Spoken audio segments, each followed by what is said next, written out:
Thank you all for coming on April 1st. We chose not to have this morning, purposefully. We didn't want to pull any pranks, so we decided to do it this afternoon. I'm really glad to see so many folks here to participate in our conversation about budget. And I guess I would start off by saying one of the things we've been trying to do over the last number of months is to keep you up to date on any budget information that we have had. So over the last number of months, you'll have seen through various means we've communicated to you about the information that we've received from the provincial government. So today is really in that spirit. We are here really to just provide you as much information as we have as to the budget situation at the moment. We sent out a communique last week, and so today's presentation will really build on that communique. Before I turn it over to our Provost Andy, who will make the presentation on the actual numbers, I wanted to just ensure that we start off by recognizing, first of all, that we have been through challenging budget times before at this institution, well before my time. We will be through challenging budget times as we move forward, and we will in the future. We work in a context that is based very much on the availability of funding from provincial governments and other revenue sources. Sometimes those funding sources are not as predictable as others. In this province in particular, because of our reliance on oil and gas, we have had a history of volatility in terms of funding. I know that some of the strategies that the provincial government have employed just in the last little bit is to try and counteract that volatility, but I think you all know that the strategies will not counteract the entire context of volatility, and so we are going to continue to face this. I would just say that as we move forward, we will do what we've said in the past. We will function as we look at budgets and how best to address them within the context of the three stated values that we have talked about for the last number of years and much prior to. People, quality, and access. So these will be the driving values that will influence any decision-making that takes place. As in the past, we will need to work through this together.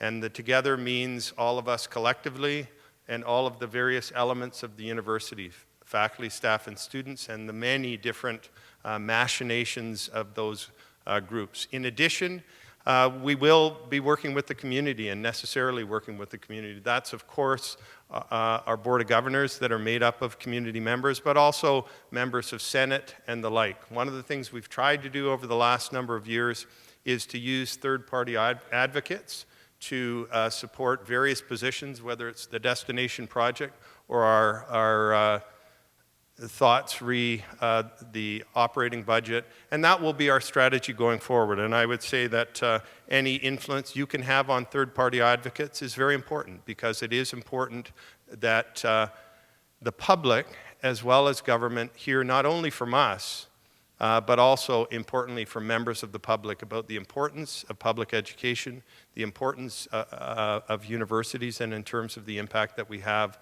on the quality of life and economic development, et cetera, in this province.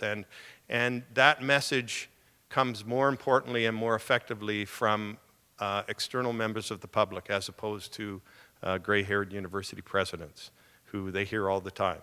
And so having younger folks out there talking about the value of university education is very important. And so anything you can do on that front is important. And I'll just, before I hand it over to Andy, I'll just end off by saying that the success we've had in the past and the success we will have in the future is very much based on collaboration. The strategies that we will employ to try and address the budget challenges are going to be highly, highly, highly dependent on our ability to look at synergies and opportunities for collaboration so that we can be effective in managing these within these challenging budget times. And so I am really looking to folks in this room and those that are on the television in Edmonton and Calgary, and those watching on the web to help us as an institution move forward. And so we'll look for that spirit of collaboration. With that, I'm going to turn it over to Andy. They only trust me with opening comments, not the numbers, and so I'm going to turn it over to Andy to go through the numbers. After that, after Andy's done with the presentation on the actual budget, then the executive will come up and we'll open it up for questions.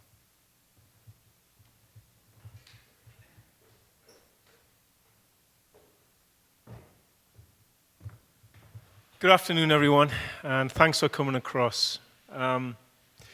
We've been on one heck of a journey already. I don't know about you, but I feel like I've been doing budget for years. And the last few months has really been a source of frustration for us all. Put it bluntly, we haven't known if we were coming or going. From -5 to -9, some said -20.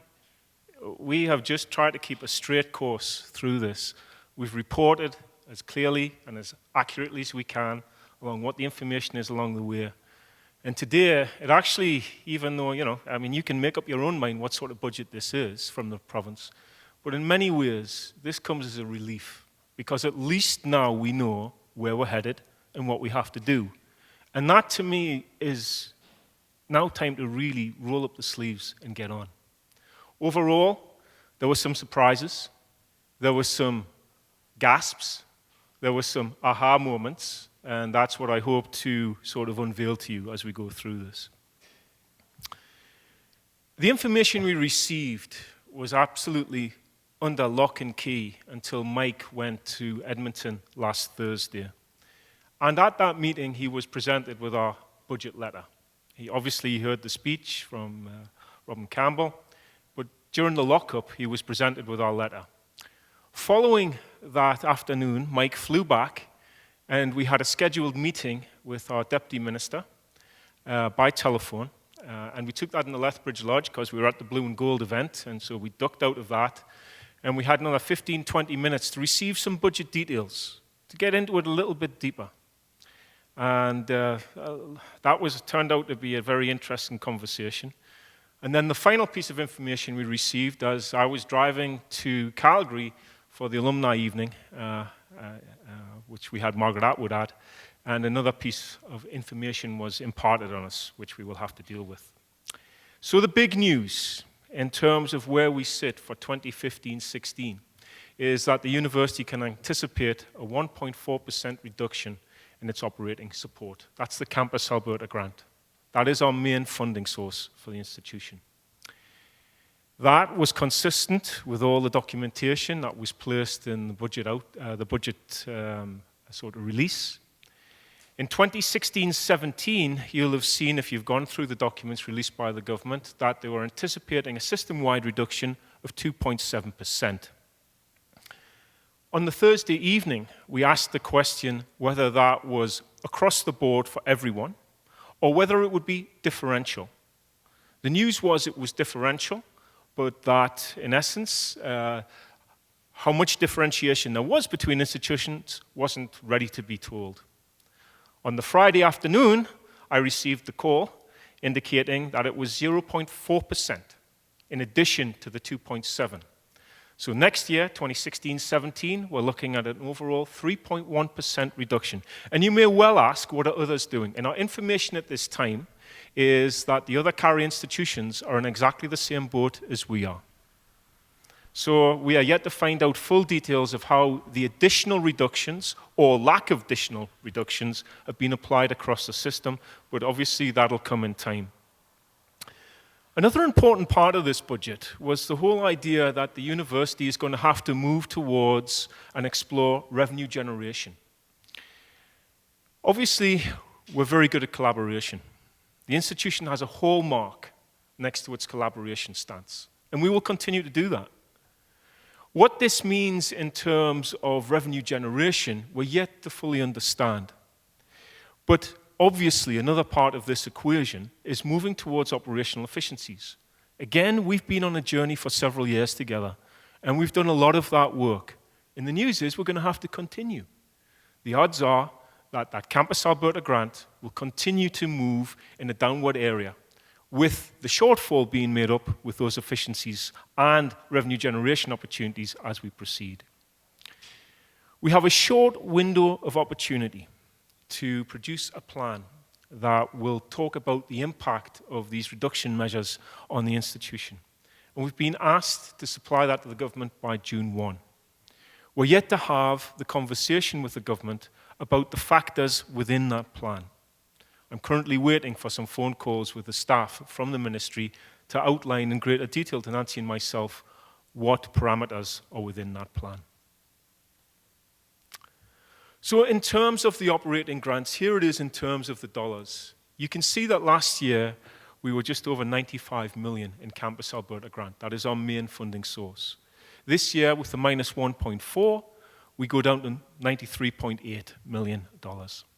Complete rate at minus 1.4%. Other areas that were maintained in the grant are the Health Workforce Action Plan and the support for learners with disabilities. No change from the previous budget piece. What was a surprise to us was the decrease in the targeted enrollment grant. And I'll talk about that in a few moments. But overall, in 2014-15, we were expecting about 1.55 million, and we received that. However, this year we were anticipating a ramp to that targeted enrollment to about 1.75 million. The amount received or will be received is 1.13. That's a significant reduction from where we thought we would be. Now, a phone call that is booked with the ministry will talk into how those reductions will be applied. It obviously means a reduction in the expansion FLEs, full-time equivalent students. We don't know what that means at this time. I'm hoping it's an across the board and we can just even it out and make the money flow in a more logical way. But they may indeed have some influence on how that money is apportioned to the university. That is to be found out as we go. A very positive piece of the overall budget news was the infrastructure maintenance funding program. And as you can see from the slide there, we went up to 2.53 million from about 1.78 the year before. However, I will say that that still represents a reduction from 2011-12, where we took a massive hit after that year in that IMP funding. But it's good to get some of that back. We can do some of the essential maintenance on the campus and put it to good use. So, if you look at how the change in the Campus Alberta grant has gone, we've got data here from 2001, 2002, up to the anticipated 2016-17. Mike, you were just unlucky. That's all I can say. The picture in the last few years has been one of tightening the belt, efficiencies, and moving to a leaner, tighter institution financially. I think we've risen to that challenge. I really do. And I think there are some other pieces we can do. But it is getting tight, and the pencils have to get even sharper as we move forward. So the challenge has been put before us. And the question is, how will we address it? So returning back to this idea of the targeted enrollments, I mean, many of you know what they are, but for those who it's passed them by, we have 4 programs that were given specific funding for expansion as we move forward. And this was funded for the first year, believed to be the first year of 4 last year. Health Sciences, Aboriginal Health, University Transfer Pathways, which are basically strategies to bring in transfer students in science, and also to support the pre-engineering program that we've rejuvenated this year. Therapeutic Recreation is now a ministerially approved program, and that's a new offering by the Faculty of Health Sciences, and that will essentially be a transfer program looking for the diploma students from the likes of Norquest and Lethbridge College. Great opportunity for us. Whole new direction, brand-marked University of Lethbridge. And of course, we have Bachelor of Education, where the demand for that program continues to increase. And we were successful in getting funds to make sure that we could at least expand our offerings in the BEd. So these are very important new opportunities for us and expansion opportunities for us. And as I said earlier, I wait to see how the government believe those targeted enrollment funds will be allocated as we move forward. You can be sure it'll be a most interesting conversation. In terms of the overall dollar impact to the institution, let's translate that percentage effort into real dollars. The annual increase in expenses that we anticipate for 2015-16, collective agreements in place from all groups, is 4.8 million, and other obligations that we have as an institution. If you then add onto that the 1.4% and the target enrollment reduction, we're looking at trying to find in 2015-16 about $6.6 million. It's a lot of cash. Remember that the overall Campus Alberta grant is about $95 million. That's a chunk of cash. And as we move towards 2016-17, with that anticipated 3.1% reduction and some of the annual increases that we anticipate in that year, we're looking at an additional approximately $8 million to find. So although we feel that we've been on the marathon of budget for several years now, the news is that we're still on mile 20. We've got some way to go, and I'm confident that this community can actually find the strength to move that through. In terms of our overall slice of how the budget looks on a cash basis, you can see that that Campus Alberta grant is approximately 64% of the total funds coming into the institution. It's a major component. Now, you'll also remember, if you were listening to the budget, about government saying that they were heading down towards the 53% on average sort of level. That's a long way from where we are. And I think that begins to indicate to you the sort of journey we have ahead. And yet, I think, and I'll say this several times throughout this presentation, I believe that we have the capacity to do it. Tuition and fee revenue is an important part of the overall cash basis of the institution. And you can see it's around 30%. We don't know at this time where that portion of the pie is going to go. Like everyone in this room, we've heard rumors that the tuition regulations are going to be opened and there will be some change in that. I cannot tell you what that means. We were part of much earlier conversations with the government pre-Premier Prentice about tuition, but since that time, since when Premier Prentice came in, we've had no further conversations with the government. So we're not actually in a position to actually say anything about where those tuition regulations are going to go as we go forward. However, it has been indicated that there will be some movement in that direction. How do we spend our money? We know what comes in now. How do we spend it? And it's no surprise to anyone in this room that it's on people, for the most part. People are what make this university work. It's the secret sauce of the institution. It's your vitality and your enthusiasm and your passion for education that make this place what it is. And that's why we spend the vast majority of our funds on salaries and benefits, 84%. No more to say there than people are absolutely the linchpin of this institution. And we will be true to our values as we move forward. We know what makes us tick, and that value will not be forgotten. As we move forward, how will we progress?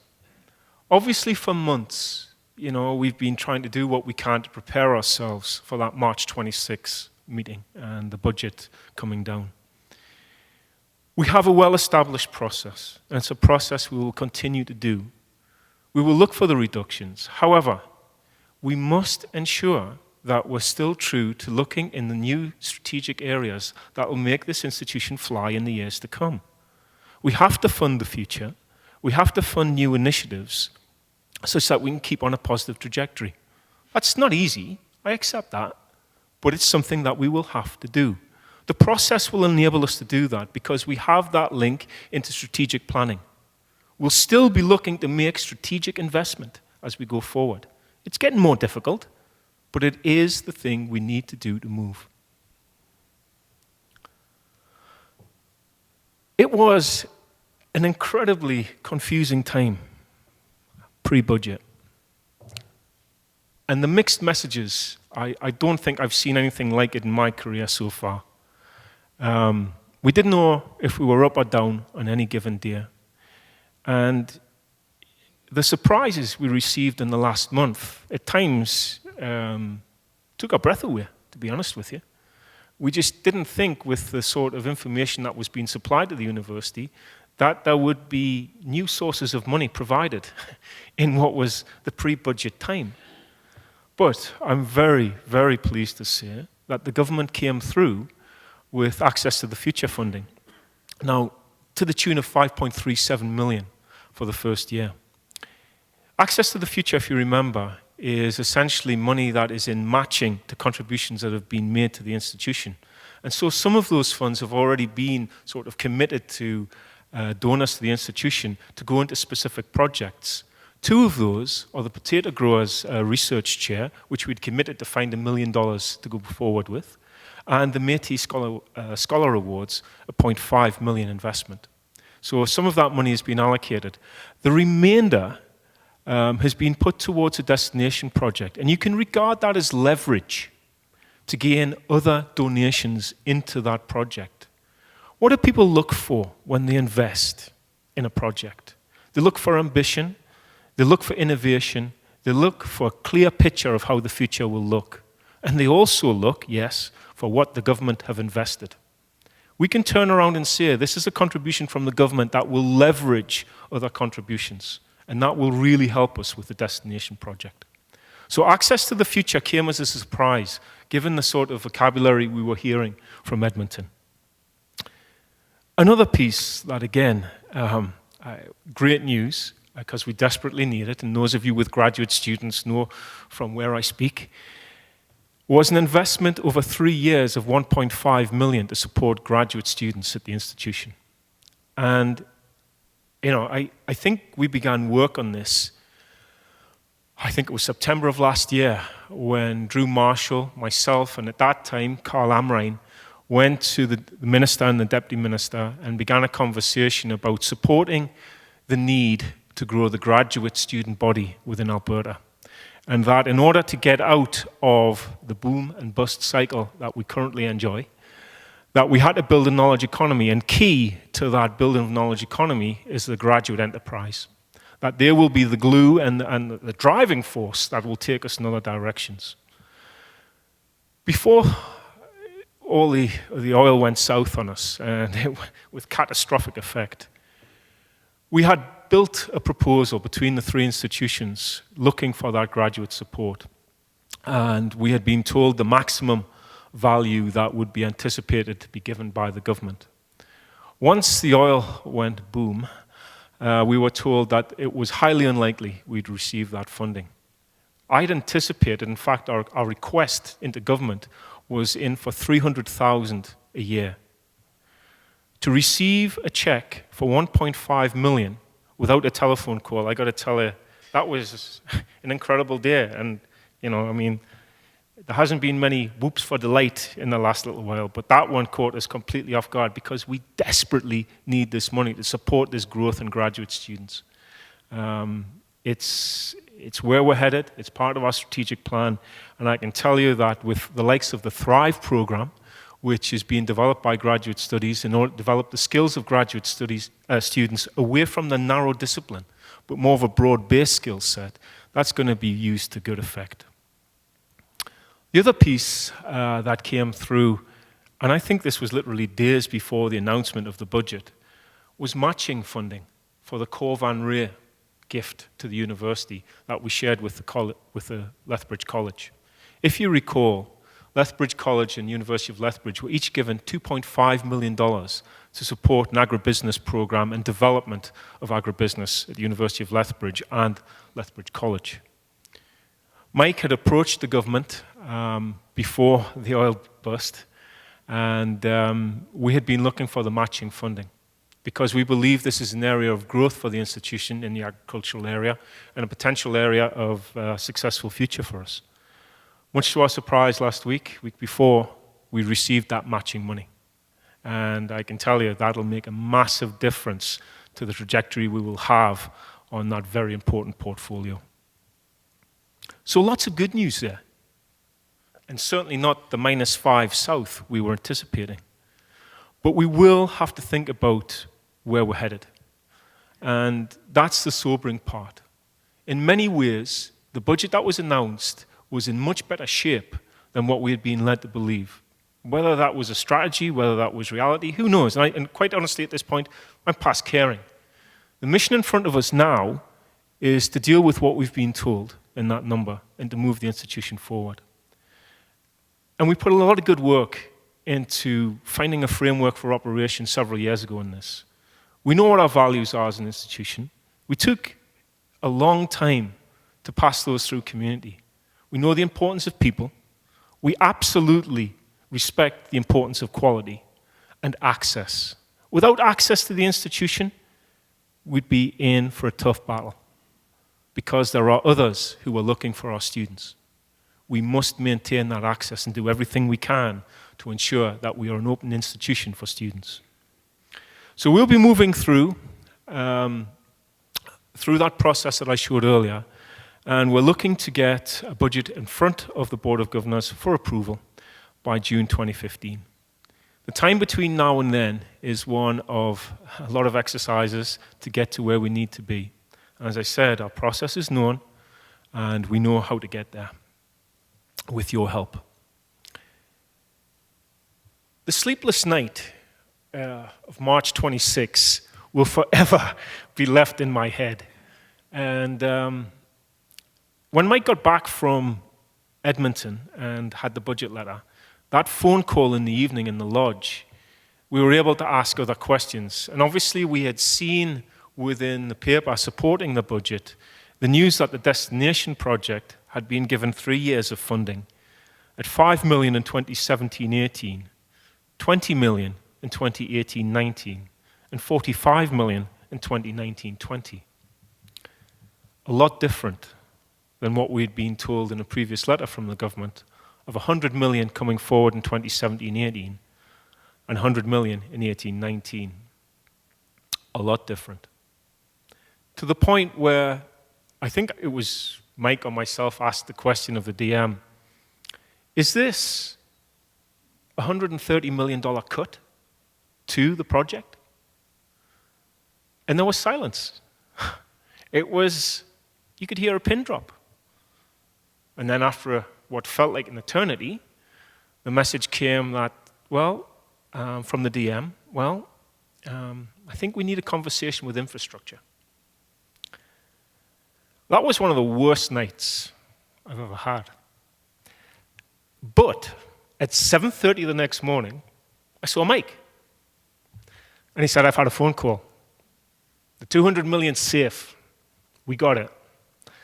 And we're going forward. So, what does it mean? It means we're delayed. And I'm saddened by that, because there's good work. We're delayed today, but we're not finished. Because the important piece is that the money is there. Yes, we'll have to find, we've committed to about $50 million from the institution. But we can get there. We know how to fundraise. It's a big ask, and both Mike and I and others, our knees go a bit weak at that, but the reality is we know what we've got in front of us in terms of fundraising for the project. And we're not done with trying to make sure that that money flows in a different sort of scheme than what is anticipated within that released budget. So we'll be doing a lot of work on the Destination Project as we go forward to ensure that the great work that we've done so far in the initial sort of planning phase actually can follow through and we can go forward in what will be a logical order.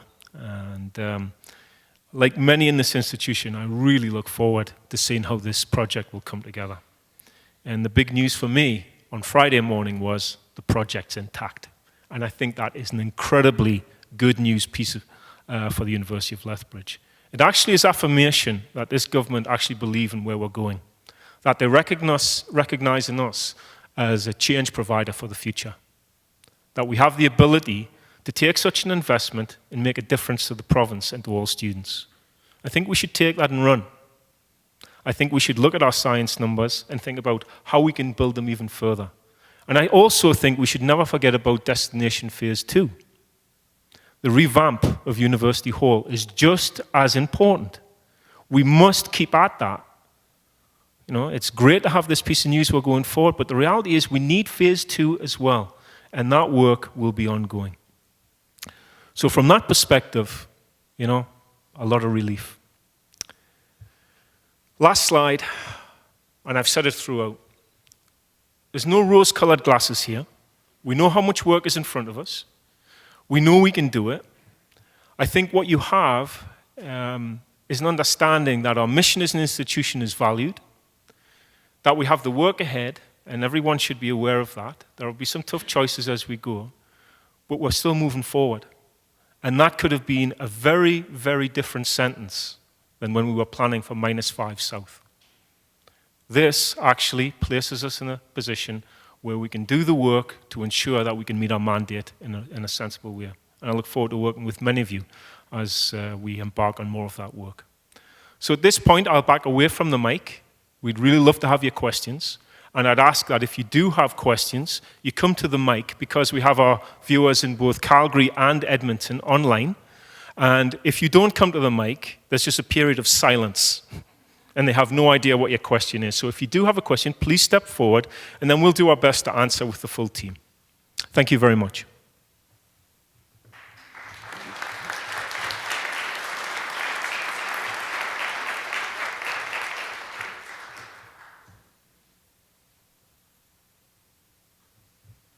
This is a bit like a thesis defense. It's no fun if there aren't any tough questions.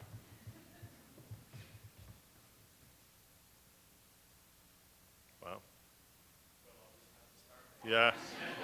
I knew you'd step into that. Well, maybe it's a trap, I don't know. So you said yourself, $6.5 million is a lot of money. So what options do we have? What options do you think are the most attractive to us, given our priorities, given our strategic priorities, given the importance of people to the institution, the importance of quality, the importance of access? You know, by some calculations, it's 65 faculty members, thereabouts. So where are we going? I'll stop. Sure. Chris, puts it in a really, I think, very acute perspective. It's a lot of people if you do it all in terms of the raw cash. That's not where we want to go. Operational efficiencies clearly need to be looked at. What does that mean? Well, I think we have to look at the way in which the operations of the university are done. And whereas we might not be able to find immediate savings, we have to look at both short-term and long-term strategies. And I know you're aware of some of these pieces. The revitalization project, the Banner project. We're doing that for a reason, to make us more efficient in the way we operate as a business. And there will be a bottom line piece to that. In the short term, I think what you've seen in terms of the graphs I put out there clearly indicate where we spend the money. And it would be disingenuous to say that, we do have to look at compensation and salaries as we go forward. It'd be disingenuous not to actually say that. The evidence is there. But that's not the only way we have to do this. We have to look at many different strategies. There is not one single thing we could do to pull off the 6.6 million cut. It has to be multifaceted, it has to be multi-phased, and it has to have direct impact. Now, with respect to the progress that's been made so far, Nance, are you able to say some of the pieces that we've done? So we haven't been sitting idle. I know that people have been sort of asking a lot of, we haven't just been sitting, we know that we were going to have budget cuts.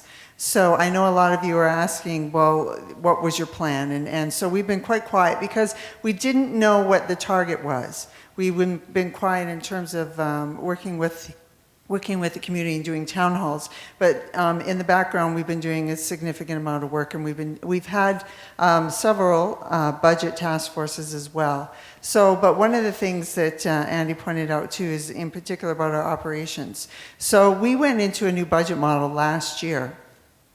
We went more centralized and looking at our operations. And so we made estimates on some of our operating costs so that we think that we can actually reduce some of our operating costs, on whether it's supplies and services, basically. So we think that we have found about $2 million there. And that involves quite a bit of line items on that, but we believe that we found about $2 million there. There are some changes in tuition. We did get the market modifier from the province, and so there is for our Faculty of Management for that particular course load, and we'll be looking at a little bit of revenue there for our tuition. Other than that, we do have task forces. We're looking at organizations, and we're looking at all levels within the organization.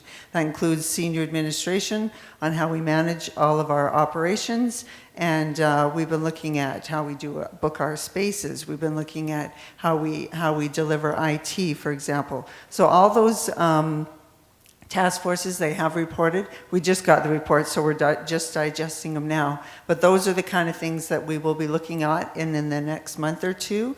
And also because we didn't have the target number that we were going to, we have already started our first meetings with the employee groups, and just to inform them, just as we've talked to you today on where our numbers are. So that's where we're going. Maybe I'd just add that, I mean, we've talked so far about the reductions, but we will have to find new sources of revenue. If the budget moves, as Andy suggested, as was indicated in the budget, if our budget moves from 64% based on the provincial operating grant to 50 to 53%, the only way to address that is, of course, on one level on the reduction side, but also has to be on the revenue side. And so that will be a very important question that we'll be looking at in conjunction with the province. What are the sources of revenue that we are able to have some levers with? And right now, that's a big question, as Andy said. There's lots of rumors around about things like tuition and the like, but until we can have discussions with the province on that, it's still slightly up in the air. But speaking of being disingenuous, it would be disingenuous not to indicate that that will be an area that I know that the province is looking at, and so we just need to be honest about that will be part of the discussion.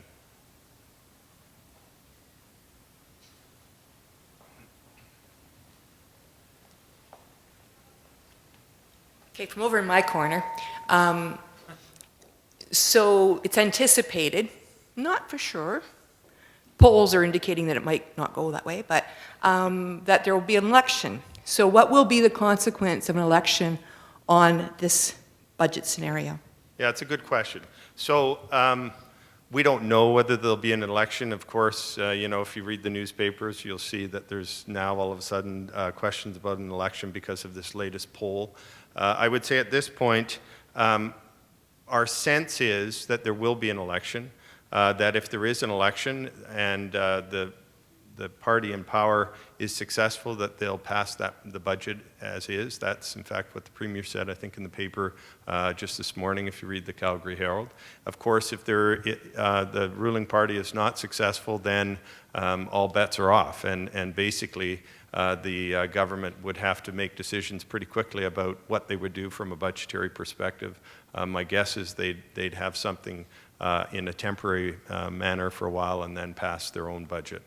So a lot depends on whether the election moves forward. If the election doesn't move forward fairly soon, then my guess is the government would decide to pass the budget. They would take it into the House and pass the budget because, of course, the province has to have an operating budget. In our case, we've passed a temporary operating budget based on last year until we have the actual provincial budget passed. So all agencies, and including government departments and the like, are waiting to have an actual official budget.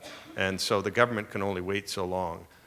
So we hope that there are decisions on that front. As I think Nancy or Andy indicated, the plan is to take our budget forward to the board for our June board meeting. And so that, as for now, is our plan, and we'll just have to see how things unfold.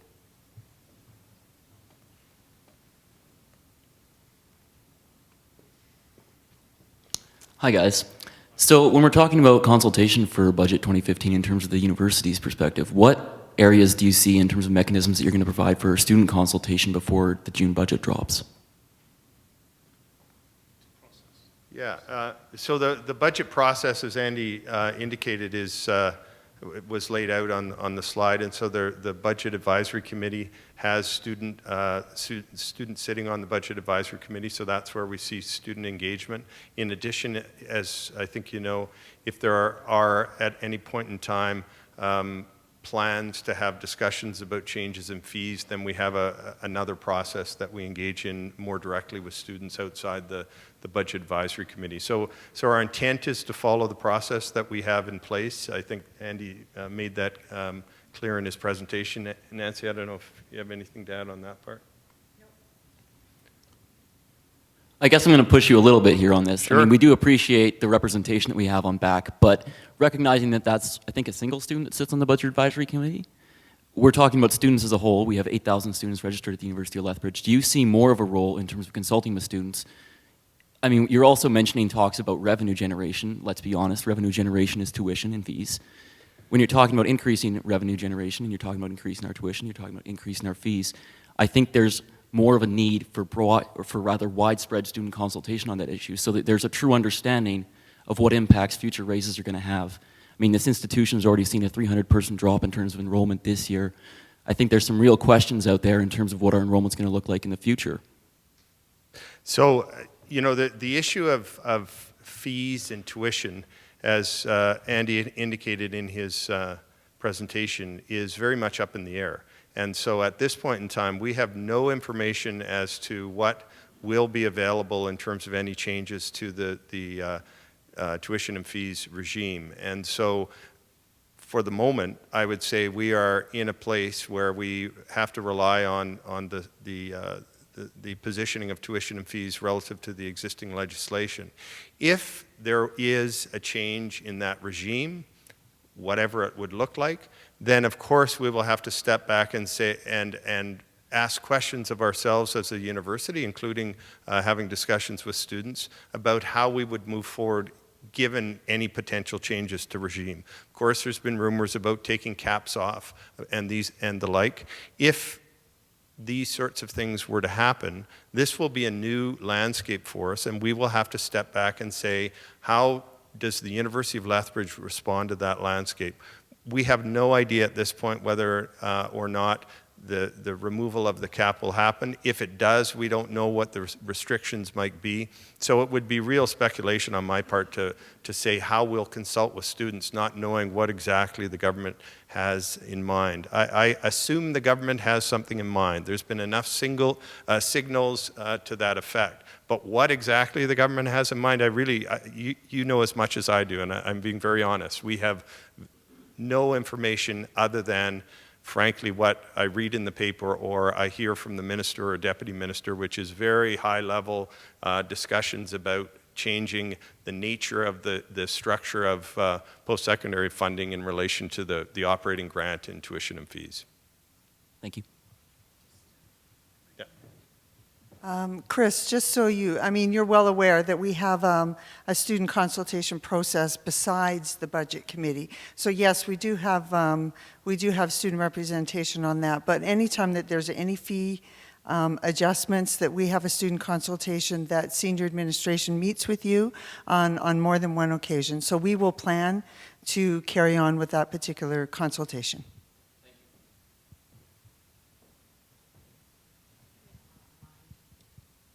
Online. Yeah. From Tanya Harnett, she is asking, of the 84% makeup of people, what would be the division between faculty, staff, and administration? I believe that it's, if I'm just going to use broad strokes, I believe it's about 60% faculty, and then I'm not sure of the other breakdown. Am I guessing right, Carrie? Yeah, okay. Can you repeat that? Between 50 and 60 is faculty. You know, what we can do, certainly post this meeting, if there are questions that we can provide more accurate information after the fact, we'll post that on the budget website. And so this is one that we can, we'll get the actual detailed information for you in terms of the breakdown and give you that on the budget website.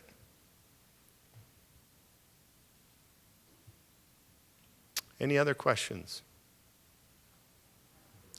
Well, seeing none, I guess, oh, Chris? Yes. Oh, and Ian, oh. One of the pieces of good news, of course, is that we did get a bit of money for graduate education. One of the pieces of good news is that we did get some extra money for graduate education, the $500,000 a year for 3 years. Now, one assumes that when they tell us that sort of thing, that means that it's not regularized in the Campus Alberta grant. And so that in itself is a problem because one can't make long-term commitments with that. But what sorts of things do we intend, do you think, to do with those funds? And what kinds of benefits do you think those would generate? Thanks, Chris. Chris makes a point about the way in which funding is received by the university in a grant format from the government. Essentially, it's a lump sum payment, term 3 years, great uncertainty after 3 years. You can imagine that our first priority is to engage in further conversation and show the value of whatever our investment of that 1.5 million is worthy of longer term investment. So what we did when we put in the grant to the government was to put metrics in place to show how the money could be utilized to its best advantage. That by growing student numbers, graduate student numbers. And essentially what that means is graduate student awards into the system to attract better, stronger students into the system and to fund the increase that we've seen, which has been phenomenal in the last few years. And I think I'm right in saying that we can expect another increase in graduate students in the year to come. So we need to fund that. In the short term, we have this grant, but not all of the money will go directly to the student support. And I'm sure my colleagues who have research grants will be very, very relieved to hear there's another source of funds to help support the graduate students. But it's not all going to that. Because the commitment to government has been that we need to broaden the skill sets of graduate students leaving the institution. In other words, there's a potential preoccupation with training graduate students to have careers as academics. And whereas that's not always the case, what we've been asked to do is to develop workshops, operational activities for graduate students that will broaden out the experience. Some of this we're already doing. It's called the Thrive program, and Dr. Helen Kelly has been at the forefront of that, working in grad studies for the last little while. But another important part of this is the fact that we're working collaboratively with the University of Calgary and the University of Alberta to make some headway. So it'll be a provincial push. And by that, I'm quite excited about it, because it means that the Carries have found an angle to work together that has been successful in bringing the first tranche of money in a time when even the one-time money was hard to find. I do agree that we have work to do to ensure that that funding remains and goes to the bottom line as continuing funding, but I'm sure that we'll be able to produce the metrics that we put in our grant to show that the money has been spent well. So you're absolutely right to be leery about, well, what does that mean for the future? Is it a cliff, financial cliff for us to fall off later on? Spot on. But we're working on that already, Chris. Thank you.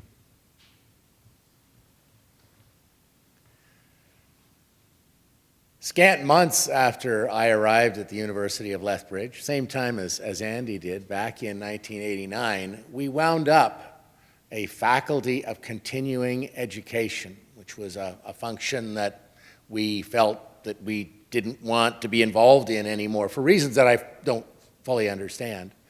But thinking about opportunities for revenue generation, quite apart from ordinary tuition fees, one has to wonder if there aren't ways that the university can reach out to the community with its hand out and create a host of new revenue generation opportunities that would take us in directions that are not at all traditional, that would see all kinds of different occasional non-university credit courses being offered, see our facilities put to more frequent use, opportunities in the summertime when so many of our facilities are empty.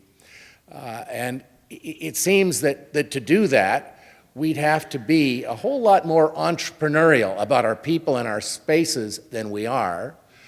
and who would do this work? Are we very well equipped to do that kind of work? If we did do that work, would we discover we worked very hard to gain a relatively paltry source of revenue, or might we be surprised at how much revenue we could generate? Perhaps thinking about things like Hokai-Gakuen, which is a diversified, vertically integrated educational institution, instead of one that is kind of narrowly focused as we are. But if we were to think about diversifying sources of income, diversifying the kinds of activities that we think is appropriate for a university to do, then might it divert us from our primary goals of quality and access and so on. But I haven't seen very much creative new ideas about bringing new people and new activities to the university campus. My wife is an occasional student, as you know, and it seemed for a long time like we were doing everything we could to discourage the people from over there from coming here if they weren't coming as full-time university traditional students. And so one has to wonder if we could be more creative in marketing all of our resources to the community and raising income that way.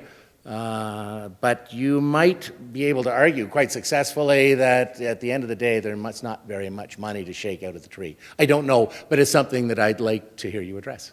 So, I'll make a couple of comments, and then Andy and Nancy may have additional.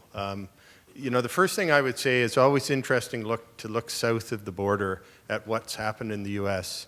And if you do look south of the border, you'll see that public universities have lost dramatically the level of funding they've received from governments, to the point where there are public universities that have less than 10% of their budgets that come from state-funded operating budgets.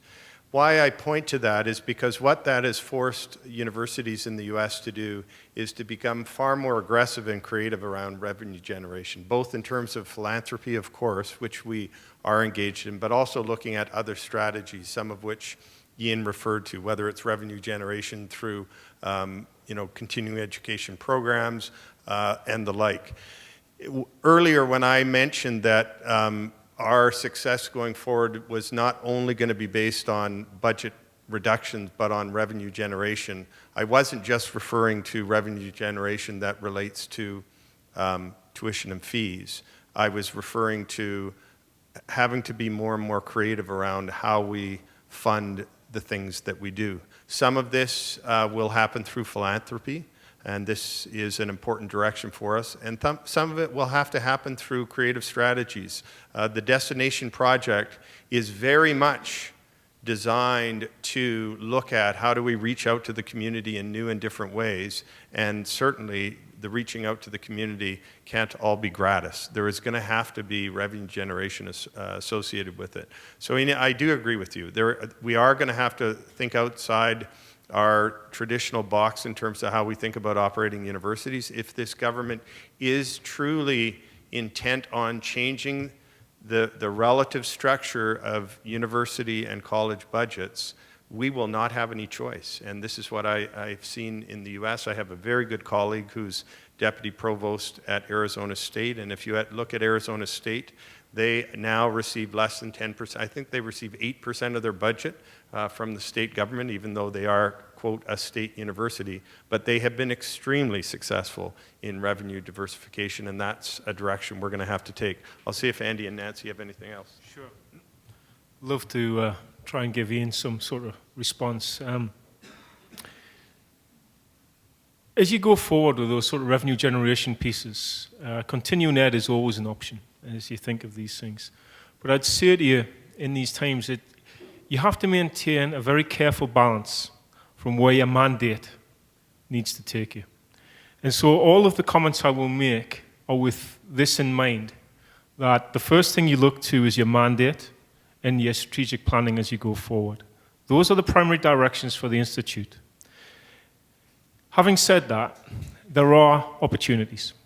And we've been working for some time, getting a few people together, and Vice Provost Boudreau has been active in this regard, bringing a few colleagues together and looking at opportunities for professional development to put out to market, using the strengths that we have in several of our faculties in terms of development.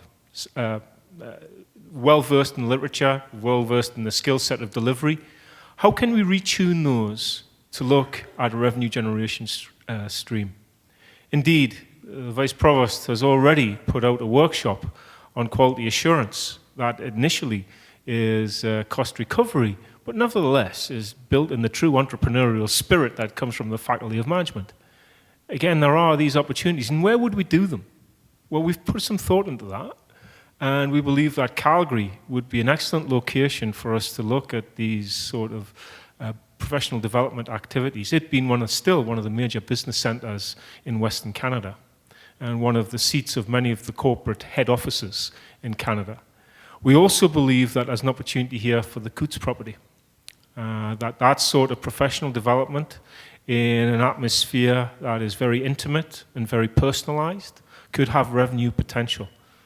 But as I said, I take these projects on with the great understanding that there has to be a balance struck with the mandate of the institution, and that these revenue generation strategies are great to plan. However, you can't allow them to detract from the primary academic mission of the institution. They have to be add-ons at minimal. In fact, I would question any expense to traditional operation. They have to look after themselves. And they have to have the integrity that when we say it's a U of L program, they will stand the test of quality. So I think it's a great question. And I think we have got to adjust our minds to that new reality and recognize that we have significant opportunities that we can invest in. I think as we look forward, it'll not be too long before you see some of these programs emerge. And again, it'll be full and transparent to community. We're not going to do anything on the back burner. The community will know where we're going, and we'll be putting out these opportunities as we go forward. So thanks for your question. Appreciate it. And like you, I kind of always wondered where continuing ed went. It's a good question.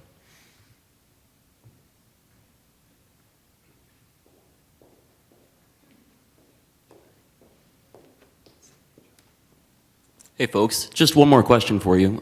Just around the mental health grant that we got from Alberta Health 2 years ago, the $3 million over 3 years. Has there been any word from your front in terms of whether that will be continued or if we're even going to get it next year? You know, as Andy said, there is still work to be done to figure out what exactly this budget fully entails, and that's one of the pieces that we're not yet sure of. The funding that came from mental health actually came from health, not from our department. And so we've had a conversation with the acting chief administrator of health, Carl Amrine, who was the provost at the University of Alberta. I know Carl is trying to sort out what that looks like right now. So we're putting as much pressure as possible on the government on that front. That's a very important source of funding for us. We've put together some extremely important programs for our students and the like. So, but unfortunately, at this point, that's about as much as we know. Chris, that was the second phone call I made after the budget was announced. It went straight to health and to Carl Amrine, who will work with us to try and find out where that sits. It's an incredibly important investment in this institution. We've put in $1 million a year to put in the support services for our students and to support them with the mental health issues that we're experiencing. And I would say it's a national piece, but we've been very lucky to have that investment, and we certainly want to see that continue. So you can imagine we're actively on it. Thanks for the question. I appreciate it. Thank you. And sorry, just for my clarification, the additional 0.4% cut, that's to Campus Alberta grant? Or is that through the, okay, thank you. Yeah, it is. And as Andy said, that's differential. There are different sectors that have been treated differently. We don't know all the details of that yet. Any other questions? If not, I guess one of the things I'd like to end off with is to remind us of the great things that are going at the University of Lethbridge. And just today, we received fantastic news. I won't usurp the actual details of the news, but outstanding news about our success with NSERC funding and SSHRC funding. The the university continues to move forward very, very successfully. And, evidence of success at a federal level is an important piece of the puzzle. I believe the success rate for NSERC this year was 74%, which blows the average out of the water. And I understand that our SSHRC success this year was 27%. Last year, I think the SSHRC success across the country was 24%. SSHRC is a very, very difficult source of funding. So I leave you with that because we want to leave on positive notes, because there is great work going on at the University of Lethbridge, and there will continue to be so. Thank you for your interest in being here today. We will continue to update you. We will, whenever we have anything concrete enough that we can communicate to you, we will do so. And when we begin to move through difficult discussions, we of course will continue to consult.